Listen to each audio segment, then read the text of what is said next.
Hello, good morning students. Today in this session of class, I am going to discuss about the refraction produced by prism, optical lenses and curved mirrors on the basis of Huygens principle. You know what is Huygens principle? In last previous two videos, with the help of Huygens principle, we have discussed about refraction and reflection produced by the plane surface. Today, in this session of class, I am going to explain how this Huygens principle supports to explain the refraction produced by a prism, a lens and a curved mirrors. See here, if I consider a prism, you know what is prism?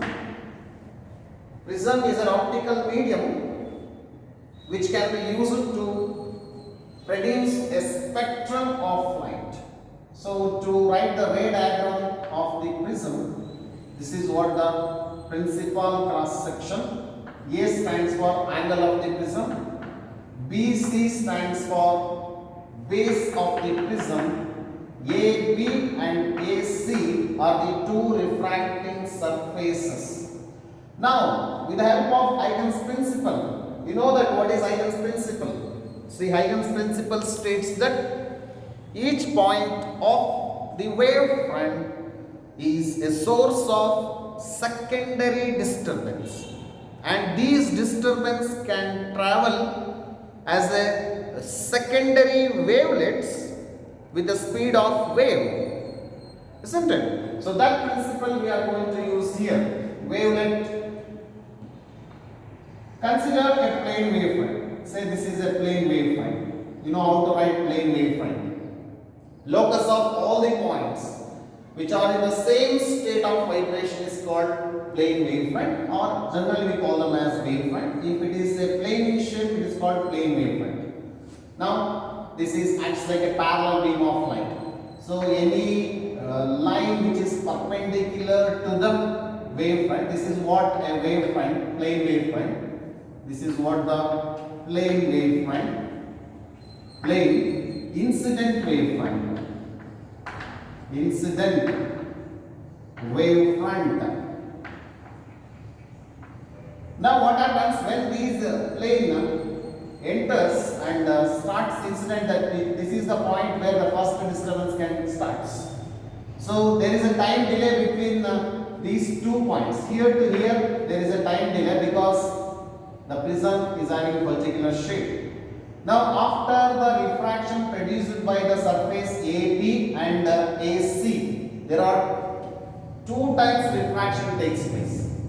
Okay, so finally the light will emerges out as a spectrum of light. Here we are observing again plane wavefront in this direction. So this is the plane wavefront and this is the light ray which is perpendicular to the wavefront.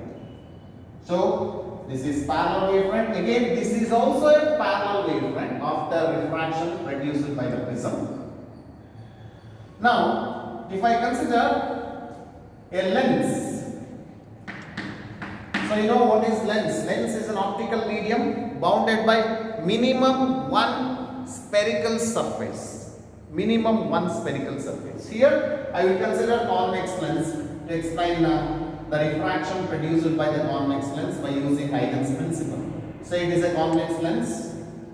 Now let us consider a plane wavefront is incident. This is what the plane wavefront. A straight line perpendicular to the wavefront acts like a ray of light.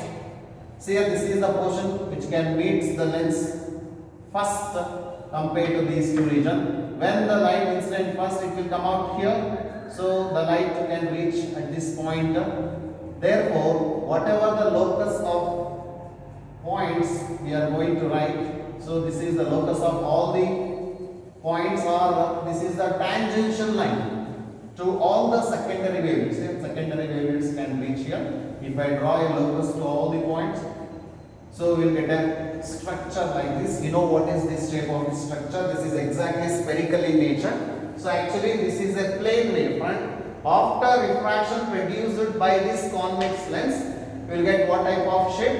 It is a spherical in shape. Now this is a ray of light or a beam of light, converging beam of light. So you know what is ray of light? A straight line perpendicular to the wavefront. So now this is a spherical wavefront. So before passing through this convex lens, what type of wavefront we have assumed? It's a plane wavefront.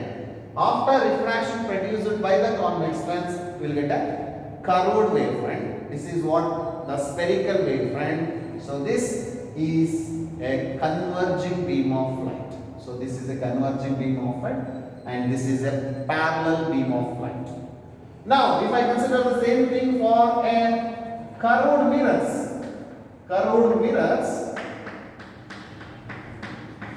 you know what is mirror?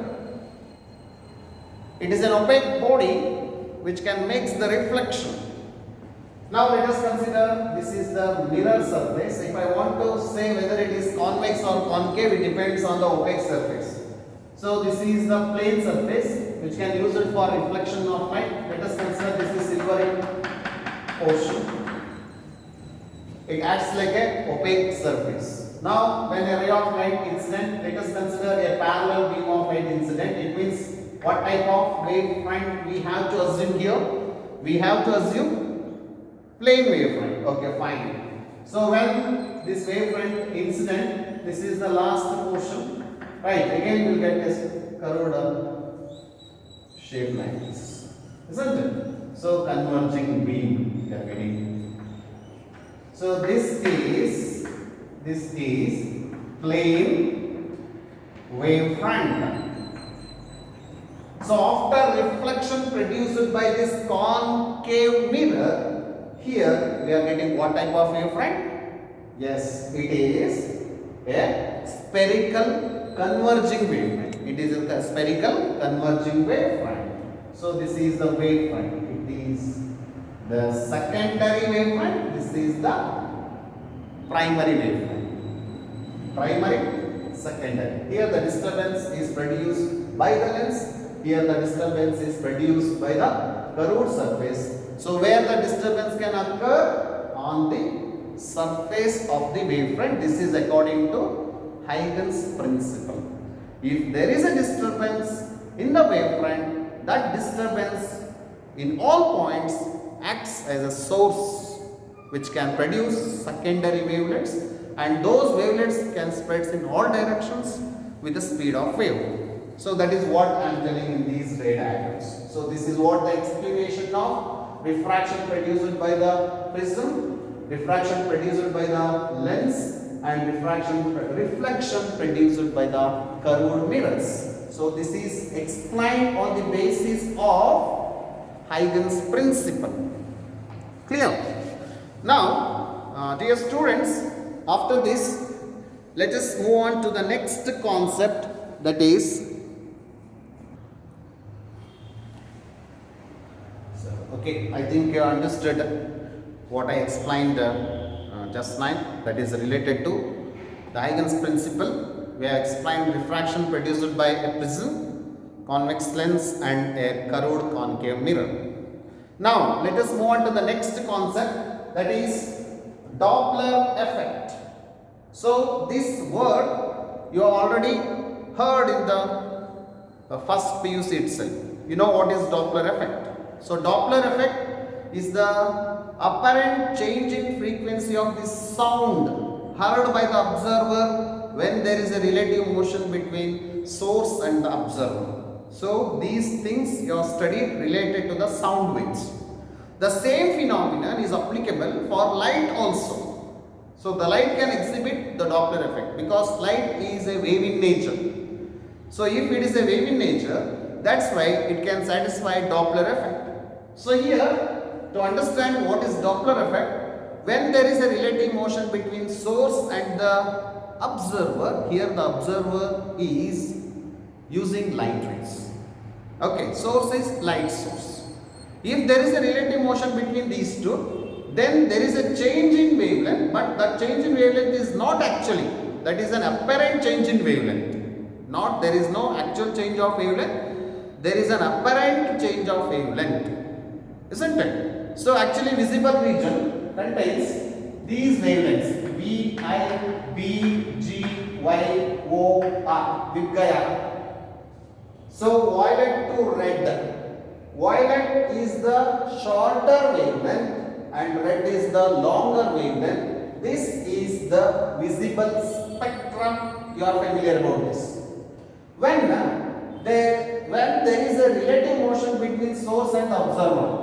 Suppose source is under rest. If the observer is moving towards the source, then the observer can see the wavelength. It has to be appears like it is shifting or increasing towards the longer wavelength. So when there is an apparent increase in wavelength of light, when the observer is moving towards the source, then such a type of shift produced by the light is said to be red shift. Red shift. So red shift means apparent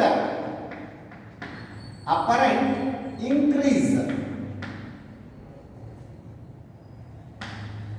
in wavelength. Apparent increase in wavelength. So it means apparent increase means actually this is the middle region of the visible region. If the observer is approaching towards the stationary source of light, then the observer can see red color actually, because it appears to be increasing. Actually it is emitting all the colors in a particular manner. So when there is a relative motion, that will cause us Doppler effect. So the apparent increase in wavelength of light, then the shift is towards the red color. That's why particular shift is said to be red shift. So opposite to this is called, this region is called blue shift. So we cannot consider up to violet it won't shift. So up to blue it can shift. That's why it is called blue shift. So you can say yourself, because opposite to this means the apparent increase means the apparent decrease in wavelength. Apparent decrease in wavelength of light when there is a relative motion between source and the observer is said to be what type of shift? Blue shift.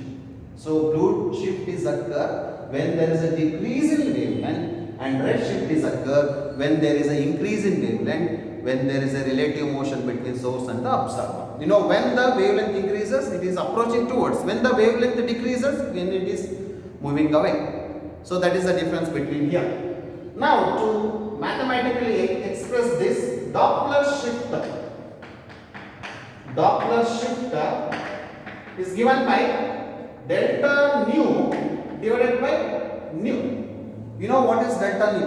Change in frequency. This is not actually change in frequency. This is apparent change in frequency to the actual frequency is equal to velocity radial divided by speed of light in air or vacuum. So this is always negative. This is always negative. This formula is called Doppler shift. Here in this formula, delta nu by nu is called fractional change in frequency. Fractional change in frequency. Then V radial, velocity of light in that particular media, and C is the velocity of light in vacuum. So if the wavelength appears to be increased, then we can say the shift is towards red. If the wavelength appears to be decreased, then the shift is towards the blue. That's why it is called, one is called blue shift, another one is called red shift. So dear students, I hope you understood what I explained in this class. So in the next class, I am going to explain theory of interference. So here in theory of interference, this concept is also you have studied in first PUC. Constructive interference and destructive interference. Right. So that one I am going to explain in the next video. So I kindly request from all the students, please note down the notes and send to my personal WhatsApp number. Thank you one and all.